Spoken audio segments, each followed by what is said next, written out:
আসসালামু আলাইকুম, কি অবস্থা সবার, কেমন আছো? আমি রোহান শাহরিয়ার। অ্যাডমিশন সিজন কিন্তু স্টার্ট হয়ে গেছে অলরেডি, এবং আমি জানি তোমরা কিন্তু রাত দিন চোখ বুঝে পড়া শুরু করে দিয়েছো অলরেডি, তাই না? কিন্তু আজকের ভিডিওটা হবে মূলত সেকেন্ড টাইমারদের উদ্দেশ্যে। আমি নিজেও মূলত একজন সেকেন্ড টাইমার স্টুডেন্ট ছিলাম এবং বর্তমানে রাজশাহী বিশ্ববিদ্যালয়ে ইকোনমিক্স ডিপার্টমেন্টে অধ্যয়নরত রয়েছি। তো আমি মূলত সেকেন্ড টাইমারদের বিরুদ্ধে এবং সেকেন্ড টাইমারদের পক্ষে অনেক ধরনের রিউমার শুনেছি, ঠিক আছে? যেমন এই তো ফার্স্ট টাইম পরীক্ষা দিতে ফার্স্ট টাইমে পারি না, তাই না? সেকেন্ড টাইম পরীক্ষা দিয়ে কী পাবে? অধিকাংশ সেকেন্ড টাইমারদের চান্স পায় না ঠিক মতো, ওরা তো পড়েই না ঠিক মতো, তাই না? তো এইরকম কিছু বাজে রিউমার, কিছু বাজে সিচুয়েশন আমাদের ফেস করতে হয়, এবং তাদের সম্পর্কে একটা রিউমার থাকে যে তাদেরকে একটা গন্ডারের চামড়া হইতে হবে। এটা আসলে কতটুকু মূল্যায়নযোগ্য বিষয়টা। তো এই সম্পর্কে আমার যে এক্সপিরিয়েন্স আছে, আমি যে 2 বছর পড়ালেখা করছি তার থেকে যা শিখছি, এই ভিডিওতে ওই সম্পর্কে একটু আলোচনা করতে চেষ্টা করবো আমি, ঠিক আছে? তো ওইখান থেকে কি কি শিখলাম এবং কি কি ভুল তোমাদের করা উচিত হবে না, যার জন্য তুমি অ্যাজ এ সেকেন্ড টাইমার আবার তুমি বিশ্ববিদ্যালয় মিস করে দিবা, যে কোনো পাবলিক বিশ্ববিদ্যালয় মিস করে দিবা। এই আমার জীবনের অভিজ্ঞতা থেকে 5টা টিপ তোমাদের সাথে শেয়ার করবো আমি। আশা করি তোমরা এটা জেনে উপকৃত হবা। হ্যাঁ, তো শেষ পর্যন্ত দেখার অনুরোধ রইল। তো অ্যাজ এ সেকেন্ড টাইমার আমাদের একটা সমস্যা হয় কি, যে আমাদের সে একই সিলেবাস, একই বই, একই কোশ্চেন ব্যাংক, একই প্যাটার্নে আবার কি আরেকটা বছর ওয়েস্ট করতে হয়, তাই না? আরেকটা বছর পড়ালেখা করতে হয়। তো প্রচুর বিরক্তকর একটা বিষয় হয়ে যায়, যার জন্য অনেকে বলে কি যে সেকেন্ড টাইমারদের শরীরে চামড়া দিতে হবে গন্ডারের চামড়ার সমতুল্য। ওকে, তো যে জায়গায় তুমি একটা কোশ্চেন সলভ, যদি একজন ফার্স্ট টাইমার একটা কোশ্চেন সলভ করে, তো ওই জায়গায় তোমাকে 10টা কোশ্চেন সলভ করতে হবে। তো এইরকমভাবে কিছু কথাবার্তা আছে। তো আমি 2 বছর ধরে কী শিখলাম এবং কীভাবে এই বিরক্তকর পরিস্থিতিতে কাটায় উঠছিলাম, এবং কিছু কী টিপস অ্যান্ড ট্রিক তোমাদের সাথে শেয়ার করবো। এই 5টা টিপসের ভিতরে এগুলো সব ইনক্লুড করা থাকবে। ভিডিও যদি বেশি বড় হয়ে যায় তাহলে আমি পার্ট 2 এটা বানাবো ইনশাল্লাহ। হ্যাঁ, তো চলো শুরু করি। তো প্রথম সমস্যা যেটার সম্পর্কে আমি তোমাদের বলবো, যে আমরা তো ভাই পড়ছি এটাই, তাই না? এই একই বই বারবার করে আসতেছি, 1 বছর হয়ে গেল এই একই সিলেবাস পড়লাম, একই টপিক পড়লাম, আবার পড়তাম, বিরক্ত লাগে, তাই না? ছাইড়া দিতে মন চায়। এটা দেখছি, এটা দেখলেই পারবো আমরা, বারবার আবার দেখা লাগে নাকি? এত দেখতে হইব কি লাগে, মনে হচ্ছে পারবো না, এটা স্কিপ করো এটারে। তো এইরকম মেন্টালিটি থাকে যারা মতো সেকেন্ড টাইমাররা থাকে, হ্যাঁ, যে দেখলেই মনে হয় কি আমি পারবো জিনিসটা। তো এই জায়গাটা তারা মার খেয়ে যায়, ঠিক আছে? তুমি যদি দেখলেই এতটা পারো, তাই না? ঠিক আছে, তোমার আমি 10টা কোশ্চেন দিই, 10টা কোশ্চেন থাকলে তো তোমার এটা করবে কি, যে 5 মিনিটে সলভ করার চেষ্টা করবে, ঠিক আছে? যতগুলো কোশ্চেন থাকবে তার অর্ধেক করে সলভ করার চেষ্টা করবা। তাহলে তোমার 5 মিনিটে তোমার 10টা কোশ্চেন আমি যদি দিই, তুমি বৃত্ত ভরাট করতে গেলে তোমার হাত কাঁপা শুরু করে দেবে, বুঝছো? কিন্তু তুমি তো বলতে পারি না, দেখলেই তো মনে হতে পারতেছি। তো সেকেন্ড টাইমারদের এটা একটা সমস্যা, যে দেখলেই মনে হয় পারে, কিন্তু যখন ওদের করতে দেওয়া হয়, ঠিক আছে, ওদের তখন হাত কাঁপা শুরু করে। যখন একটা কোশ্চেন সলভ করতে দেওয়া হয়, যে জায়গায় 5 মিনিটে 10টা হওয়ার কথা, সে জায়গায় সে 5 মিনিটে 2টাও ঠিক মতো অ্যান্সার করতে পারে না। এটা একটা সমস্যা, যে তারা কোশ্চেন সলভিং করতেই চায় না, নিজেকে এক্সামিন করতেই চায় না, ঠিক আছে? যে তারা দেখলেই মনে হবে যে তারা পারবে। তো এটা একটা ভুল ধারণা, এটা একটা মরিচিকা স্বরূপ তাদের জন্য কাজ করে যারা সেকেন্ড টাইমার হিসেবে পরীক্ষা দিয়ে থাকে। এই মরিচিকার জাল থেকে বাইরে হতে হবে। হ্যাঁ, তুমি দেখছো, পারছো, ভালো কথা, তুমি এটা নিজে থেকে ট্রাই করো। তুমি ওই রিলেটেড আরও যে কোশ্চেনগুলো আছে, হ্যাঁ, ওর চেয়ে আরেকটু যে ডিপার লেভেলের কোশ্চেনগুলো আছে, আরেকটু হার্ডার লেভেলের কোশ্চেন আছে, টপিক একই, হ্যাঁ, তো ওইগুলো তুমি সলভ করে দিয়ে চেষ্টা করো। কত পারো এত অ্যাজ এ সেকেন্ড টাইমার, তুমি তাও পারবা না, দেখে না, আমি গ্যারান্টি দিয়ে করে দিলে তুমি পারবা না, বুঝছো? তো এই মরিচিকার থেকে বাইরে হতে হবে কিন্তু অ্যাজ এ সেকেন্ড টাইমার, নাহলে কিন্তু life Borbaad. Tip number 2, examine your self, okay, as much as possible. তোমাদের সেকেন্ড টাইমারদের একটা সমস্যা কি, যে তোমরা বেশি বেশি করে এক্সাম দিতে চাও না, নিজেকে এক্সামিনই করতে চাও না। তোমরা যে একটা কোশ্চেন বেশি বেশি করে সলভ করবা, এটাই করতে চাও না। দেখে মনে হয় কি, না এ তো পারি, এটা আবার করতে হবে কেন, না স্কিপ করো। তোমরা একের পর এক টপিক পড়ে যাও, ঠিক আছে? যেমন subject verb agreement, right form of verbs, বা প্রাচীন যুগ, মধ্যযুগ, তোমরা এই রিলেটেড অনেক টপিক পড়ে ফেলো, একবার পড়তে পড়তে ঝাঁঝা করে ফেলো বই, কিন্তু দিন শেষে দেখা যায় কি তোমরা ওই রিলেটেড কোশ্চেনই সলভ করো না। ওকে, এটা একটা সমস্যা, নিজেকে এক্সামিনই করো না ভাই। এটা সবচেয়ে বড় সমস্যা আমাদের সেকেন্ড টাইমারদের ভিতরে, যে আমরা পড়তে থাকি কিন্তু নিজেকে এক্সামিন করি না। ভাই তুমি একটা জিনিস বুঝো আমার কথা, হ্যাঁ, যে একটা বিশ্ববিদ্যালয়ে কমপক্ষে, যেমন আমি রাবিতে পরীক্ষা দিচ্ছি, আমাদের সময় প্রায় কি 1 লাখের কাছাকাছি স্টুডেন্ট পরীক্ষা দিচ্ছিল, তাই না? তো দেখা যায় কি, যদি আমাদের 1000টার মতো এই ইউনিটে সিট থাকে, 1000 একটু বেশি আছে আমি ধরার জন্য বলতেছি, তাহলে প্রতিটা সিটের জন্য কি 100 জন লড়াই করতেছে, তাই তোমার 99 জনকে টপকায় আসা, তারপরে তোমার সিটটা নিয়ে লাগতেছে, তাই না? তুমি একবার ভাবো, যারা এনে 1 লাখ স্টুডেন্ট পরীক্ষা দিতেছে, হ্যাঁ, তারা রাজশাহী কলেজের স্টুডেন্ট আছে, তারা কি রাজশাহী কলেজের স্টুডেন্ট আছে, ক্যাডাট কলেজের স্টুডেন্ট আছে, তাই না?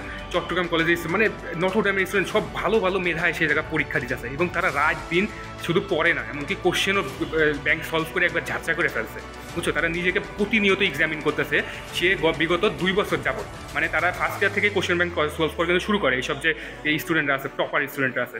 তুমি একবার ভাবা, জাস্ট ইমাজিন করো যে তুমি কি ওদের সাথে কম্পিট করার জন্য আদৌ ক্যাপেবল নাকি?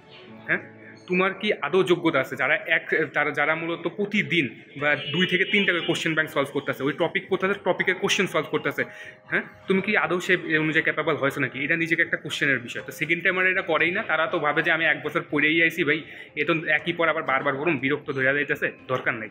হ্যাঁ দেখেই তো মনে হচ্ছে পারুন না, দেখ অন্য কোনো টপিক পড়ি যেটা পারি না বেশি, যেটা পারো ওইটারই আরও ডিপে যাও, ওই রিলেটেডই আরও বেশি কোশ্চেন সলভ করো, বুঝছো? শুধু যেই ভার্সিটিতে পরীক্ষা দিবা ওই ভার্সিটি কোশ্চেন ব্যাংক না, আরও যে অন্যান্য ভার্সিটি থেকে ওই রিলেটেড টপিক থেকে যে কোশ্চেন করা হয়েছে ওইগুলো বেশি করে করবা। এখন আমার এই কোশ্চেনগুলো কি একটা সিস্টেমেটিক ওয়েতে আগান লাগবে, তাই না? যে কোশ্চেনটা সলভ করার একটা সিস্টেমেটিক ওয়ে আছে। যদি আমি নিজেরটা আমি শেয়ার করি, তাহলে আমি মূলত প্রতিদিন 3টা করে কোশ্চেন ব্যাংক সলভ করতাম, নিজেকে 3টা করে এক্সাম দিতাম আমি, বুঝছো? নিজে বাসায় বসে 3টা করে এক্সাম দিতাম।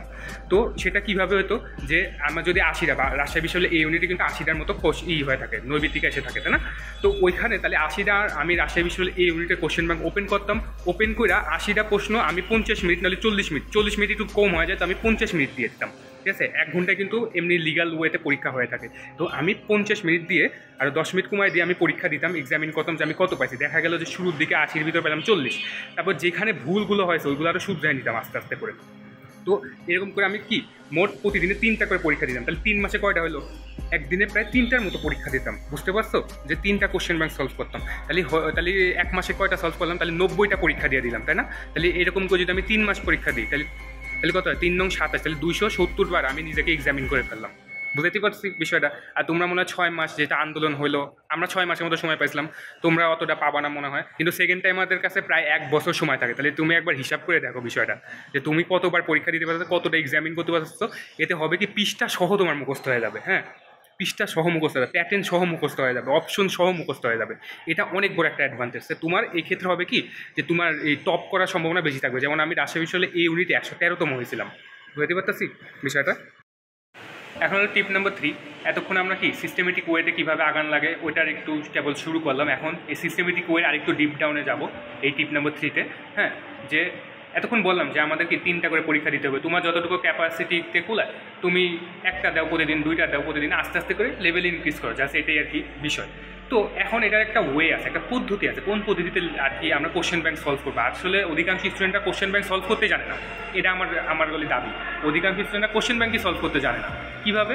যে দেখো, তারা একটা কোশ্চেন যখন সলভ করে, হ্যাঁ, তো দেখা গেল একটা কোশ্চেনের তোমার অপশন দিয়ে আছে ABCD, হ্যাঁ, তো দেখা গেল কি প্রথমবার আমি কোশ্চেন সলভ করলাম, এটা ভুল হয়ে গেছে, ঠিক আছে, উত্তর কি? উত্তর হলো আমার বি, ঠিক আছে। ওরা কয় কি বির উপরে ঠিক একটা টিক চিহ্ন দিয়ে রাখে, যাতে পরবর্তীতে আবার যখন কোশ্চেন সলভ করতে যাবো তাদের আর ব্রেনটা যাতে খাটানো না লাগে। কিন্তু পরীক্ষার হলে তো তোমার ব্রেন খাটানো লাগবে, তাই না? ব্রেন খাটায় তো 4টার ভিতরতে একটা কি অপশন টেস্ট করে, ক্যালকুলেশন করে, তোমার মেমোরাইজ করে তারপরে কি উত্তরটা বাইর করতে হবে। তো যখন তুমি ওটার উপর টিক দিয়ে দিলা, তখন তুমি যখন আবার ওই কোশ্চেনটা সলভ করতে যাবা, তখন তুমি হবে কি যে এক কথায় প্রকাশের মতো এটা পড়ে গেলা। কিন্তু তোমার যে কোশ্চেন সলভিং একটা মেন্টালিটি যে আছে, তুমি যে মাথা খাটায় যে উত্তরটা বাইর করবা 4টার ভিতরে, ওইটার প্র্যাকটিস আর করতেছো না, তাই না? তুমি প্র্যাকটিস করতেছো কিন্তু রাইট ওয়েতে প্র্যাকটিস করতেছো না, এটা একটা সমস্যা। আমরা সেকেন্ড টাইমে এটা ধরতেই পারি না যে আমরা রাইট ওয়েতে প্র্যাকটিস করতেছি নাকি রং ওয়েতে প্র্যাকটিস করতেছি। একজন সেকেন্ড টাইমে প্র্যাকটিস করেই যাইতেছে, কিন্তু সেটা রং ওয়েতে করতেছে ভাই, বুঝতে পারছি? এই ছিল একটা কি সে সমস্যা, সে কোশ্চেন ব্যাংকই সলভ করতে পারে না অধিকাংশ স্টুডেন্টরা। তারপরে আরেকটা সবচেয়ে বড় সমস্যা হলো তারা বাসায় বসে এক্সাম দেয় না বেশি করে। এক্সাম দেয় না বেশি করে বলতে কি, যে তারা তো কোশ্চেন ব্যাংক সলভ করতেছে, তাও সমস্যা কোথায়? না ভাই, তোমার তো পরীক্ষার হলে তো কোশ্চেন ব্যাংকের মাধ্যমে তোমার প্রশ্ন করবে না। পরীক্ষার ভিতরে হবে কি যে ঘিজিবিজি করে কয়টা বৃত্ত দেওয়া হবে 4টা, তাই না? একটার উপর আরেকটা কি প্যারালালিভাবে সাজানো থাকবে। তো তখন তুমি যখন কোশ্চেনটা সলভ করতে যাবো, অনেক সময় হয় কি যে মনে হচ্ছে যে 2-এর ক আমার উত্তর হবে, কিন্তু ভুলে বলে 3-এর কতে আমি দাগ দিয়ে দিছি, হয় না এরকম করে? তাহলে বাসায় বসে কীরকম করে প্র্যাকটিস করতে হবে? বাসায় বসে বৃত্ত ভরাটের নিয়মে প্র্যাকটিস করতে হবে। কোশ্চেনগুলো সলভ করবে বৃত্ত ভরাটের মাধ্যমে, বুঝছো? 40 মিনিট 50 মিনিট একটাই পরীক্ষা দাও প্রতিদিন, ওই একটা পরীক্ষাই হইব কি বৃত্ত ভরাট করার মাধ্যমে। তো যাইয়া ইন্টারনেট থেকে হোক বা যেখান থেকেই বাজার থেকে হোক একটা কি MCQ একটা শীট কিনবো, MCQ শীটের খাতা কিনবো। আমি করছিলাম কি যে হালকেনস্টাইন ওদের ওয়েবসাইট থেকে মেডিকেলের একটা ছিল মূলত এরকম MCQ শীটের একটা এরকম মোটা বই পাবলিশ করছিল ওরা, তো ওইটা আমি কিনে নিয়েছিলাম, বুঝছো? কারণ আমি এই ইউনিটে পরীক্ষা দেবো আর ওইখানে এত বেশি করে MCQ শীট সলভ করার মতো শীট আমি পাইছিলাম না, ঠিক আছে? তো এর জন্য আমি কি ওই যে বৃত্ত ভরাট করে যে শীটটা আছে ওইটা আমি ওদের কাছ থেকে পারচেস করে নিতাম এবং প্রতিদিন যদি আমি 3টা করে দিই, 1টা করে দিই, 4টা করে দিই, ওই বৃত্ত ভরাট করে করে আমি পরীক্ষা দিতাম। কেননা আমাকে প্রতিটা এক্সামিনেশনে আমাকে বৃত্ত ভরাটের মাধ্যমে জাজ করা হবে। আমি অনেক পড়ে আইছি, ঠিক আছে, অনেক মেমোরাইজ করছি, যে পরীক্ষার হলে দাগাইতে যায় ভুলের 4-এর কর জায়গা 5-এর ক দাগাই ফেলছি, হয় না এরকম অনেকবার? হ্যাঁ, তো এটা তো শুধরানো লাগবে। এবার এটা কি একবারে শুধরানো হয়ে যাবে? না, এটা তোমার এভাবে প্র্যাকটিস করে করে করে করে তোমার শুধরাইতে হবে, বৃত্ত ভরাট করে, নাকি খাতার উপর ক খ এরকম করে লেখা। কারণ তুমি একবার যখন বৃত্ত ভরাট করে ফেলবা ওইটার আন্ডু করার কোনো ওয়ে নেই, বুঝতে পারতেছি? ওটা আর আন্ডু করার কোনো ওয়ে নেই। তো তুমি যদি এভাবে প্র্যাকটিস করো, তাই না, পারফেক্ট ওয়েতে প্র্যাকটিস করলে পারফেক্ট ওয়েতে বিল্ড হইবা। এখন টিপ নাম্বার 4, ওকে, আমরা জানি কীভাবে সিস্টেমেটিক ওয়েতে আগাইতে হয়, আমরা জানি কীভাবে আমাদের কোশ্চেন সলভ করতে হয়, তাই না? ঠিক আছে, কিন্তু কোশ্চেন সলভের সময় তো রঙও হবে, ইনকারেক্ট কোশ্চেন হবে, নেগেটিভ আছে কিন্তু এখানে। বৃত্ত ভরাট করতে গেলে ভয় থাকে, মনের ভিতরে একটা কাজ করে। ওকে, গেল। তো তুমি তো প্রথমবার পরীক্ষা দিলা, প্রথমবার পরীক্ষা শুরু করবা, হ্যাঁ, যে ইজি কোশ্চেন দিয়ে শুরু করবা সলভ করা, একদম ইজি কোশ্চেন। যেমন যদি বলি চট্টগ্রাম ইউনিভার্সিটির বি ইউনিটে সবচেয়ে বেশি সহজ কোশ্চেন হয়, রাজশাহী বিশ্ববিদ্যালয়ে এই ইউনিটে খুব সহজ সহজ কোশ্চেন হয়, তাহলে ওইগুলোতে তুমি শুরু করলে যাতে তোমার ফিয়ারটা তুমি কাটায় উঠতে পারো। যে আমাদের বাসায় বসে বসে যে পরীক্ষা দেওয়া যে একটা ভয় থাকে, কোশ্চেন ব্যাংক সলভ করার একটা ভয় থাকে, অধিকাংশ স্টুডেন্টরা কোশ্চেন ব্যাংক সলভ করে ওই যে পরীক্ষার 2-1 মাস আগে, তো ওই ভয়টা যাতে তুমি কাটাতে পারো তাহলে সহজ দিয়ে শুরু করতে হবে। ওকে, তারপর সহজ দিয়ে শুরু করলা, ভালো কথা, দেখা গেল যে প্রথমে তুমি 100টা কোশ্চেন সলভ করলে 100টার ভিতর তোমার 50টা হয়েছে, 50টার ভিতরে তুমি 30টা ভুল গেছে, 20টা তুমি দাগাও নাই। ওকে, 30টা কেন ভুল গেল, 30টা কোথায় ভুল গেল, ওইটার ওই কী সাবজেক্ট থেকে ওই 30টা কোশ্চেন আইছিল ওটার পুরো ডিপ ডাউন যাওয়া, বুঝছো? যে 30টা কোশ্চেন ভুল হলো কেন হলো, কোন টপিক থেকে আইছে, ওটারও ডিপে চলে যাবা। ওই রিলেটেড কোশ্চেন থাকুক বা না থাকুক ওই পুরো চ্যাপ্টার করে ফেলবা। সাপোজ প্রাচীন যুগ থেকে একটা কোশ্চেন আসলো, হ্যাঁ, প্রাচীন যুগের একটাতে তুমি ভুল করলা, পুরো প্রাচীন যুগেই আবার ডিপ ডাউন করে পড়ে ফেলবা ওই ফাঁকে, বুঝতে পারছি? তো এতে দেখবা কি তোমার প্রশ্ন সহ তোমার অপশন সহ তোমার মুখস্থ হয়ে যাবে। ওই পরবর্তীতে আবার যখন ওই রিলেটেড কোশ্চেন সলভ করতে পারো তখন মনের ভিতরে আলাদা একটা কনফিডেন্স কাজ করবে যে তুমি ওই একটা ভুলের জন্য পুরো চ্যাপ্টারই তুমি ডিপ ডাউন করে পড়ে ফেলছো, যদি বললাম বিষয়টা, তখন তোমার একটা ওভারঅল নলেজ থাকবে। এবং যখন একটা মানুষের একটা বিষয়ের ওভারঅল নলেজ থাকে তখন তার ভিতরে আলাদা লেভেলে কনফিডেন্স কাজ করে। আমাদের পরীক্ষার হলো হয় কি যে আমরা ল্যাক অফ কনফিডেন্সের কারণে আরও পরীক্ষাটা বাজে করে ফেলি, এটা একটা ঝামেলা, বুঝতে পারছি? এখন হলো টিপ নাম্বার 5। এতক্ষণ আমরা জানলাম কীভাবে সিস্টেমেটিক ওয়েতে আগাইতে হয়, কীভাবে কোশ্চেন সলভ করতে হয়, কতটা করে করতে হয়, কীভাবে বৃত্ত ভরাট করে করতে হয়, তাই না, কেন করতে হয়, এগুলো সব জানলাম। এখন টিপ নাম্বার 5-এ আমরা বলবো ট্র্যাকিং পদ্ধতি। হ্যাঁ, নিজেকে ট্র্যাক করো যে তুমি রাজশাহী বিশ্ববিদ্যালয়ে এই ইউনিটে 22-23 শিক্ষাবর্ষের কোশ্চেন সলভ করলা, তারপরে কি করলা 21-22 বর্ষের কোশ্চেন সলভ করলা, তারপরে 19-20 বর্ষের কি কোশ্চেন সলভ করলা। তাহলে এগুলো ট্র্যাক করে দেখো তুমি এর আগে কত পাইছিলা, এখন তুমি কত পাইতেছো, তুমি কি আরও ইনক্রিজ করতেছো নাকি? তুমি প্রথমবার যখন পরীক্ষা দিছিলা 80-র ভিতর পাইলা 40 সাপোজ, তারপরে তুমি পরীক্ষা দিলে 80-র ভিতর পাইলা 44, 80-র ভিতর পাইলা 50, তাহলে কি তোমার উন্নতি হইতেছে, তাই না? এর মানে বুঝতে পারতেছো যে তোমার পরীক্ষাটা সফল হইতেছে, তোমার পরীক্ষা দেওয়াটা কাজে লাগতেছে, তুমি যে জায়গায় ভুল করতেছো ওই জায়গাটা আরও বেশি বেশি করে এনহ্যান্স করতেছো, তোমার ওই ভুলগুলো কি কমায় আনতেছে, তাই না? তো এটা তুমি কি ইজিলি বুঝতে পারতো কীভাবে তুমি যখন ট্র্যাক করা শুরু করবা যে আমি বিগত কোশ্চেন ব্যাংক সলভ করার মাধ্যমে এত পাইছি, এখন আমি সলভ করার মাধ্যমে এত পাইতেছি, তখন ভিতরে আলাদা একটা কনফিডেন্স কাজ করবে, না আমি তাহলে সিস্টেমেটিক ওয়েতে আগাইতেছি, আমি তাহলে ঠিক পদ্ধতিতে আগাইতেছি, আমার আগানোতে কোনো ভুল নাই, আলহামদুলিল্লাহ। তো এইভাবে যখন কনফিডেন্স নিয়ে তুমি পরীক্ষার হলে যাবা, যখন বসবা বাকিদের সাথে কম্পিট করবা, তোমার কনফিডেন্স লেভেলই থাকবে অন্যরকম, বুঝছো? তুমি শোনো না যে স্টুডেন্টরা বলে যে ভাই আমি তো 1 ঘন্টার পরীক্ষা 45 মিনিটে শেষ করে ফেলছি, আমি 1 ঘন্টা পরীক্ষা 50 মিনিটে শেষ করে ফেলছি। কীভাবে করে তারা? এইভাবে সিস্টেমেটিক ওয়েতে আগায়, এভাবে বেশি বেশি কোশ্চেন সলভ করে এবং নিজেকে ট্র্যাক করতে থাকে যে আমি কি আদৌ উন্নতি হচ্ছে নাকি অবনতি হচ্ছে। আর তুমি ট্র্যাক করার মাধ্যমে বুঝতে পারবা, বুঝছো? যখন তুমি নিজেই বাসায় বসে দেখবা তোমার 80-র ভিতরে তুমি 70%ই নাম্বার আনতে পারতেছো, হ্যাঁ, তখন তোমার কনফিডেন্স লেভেলই থাকবে অন্যরকম। তখন তুমি যখন পরীক্ষা দিবা তোমার পরীক্ষার ভিতরে ওই রকম নাম্বারই আসবে যেরকম তুমি বাসায় বসে পাইছিলা, বুঝছো? এটা আমি ফার্স্ট টাইমেও এরকম নোটিস করছি, সেকেন্ড টাইমেও আমি এরকমই নোটিস করছি। তো ওই নোটিসেবল পিরিয়ডগুলো থেকে আমি আমার যে অভিজ্ঞতা ছিল ওইখান থেকে আমি আমার নলেজগুলো আজকে শেয়ার করলাম। যদি ভালো লেগে থাকে তাহলে জানাইও কেমন লাগছে ভিডিওটা, মানে আর যদি কোনো ব্যাপারে কোশ্চেন করা থাকে আমাকে অবশ্যই কমেন্ট বক্সে জানাবা, আমি ওই নিয়ে ভিডিও বানাবো বা ওই কমেন্ট বক্সে তোমাদের উত্তর দিয়ে দেবো। দেখা হবে অন্য কোনো ভিডিওতে অন্য কোনো টপিকের সাথে, ততক্ষণের জন্য ভালো থাকো, সুস্থ থাকো, আল্লাহ হাফেজ।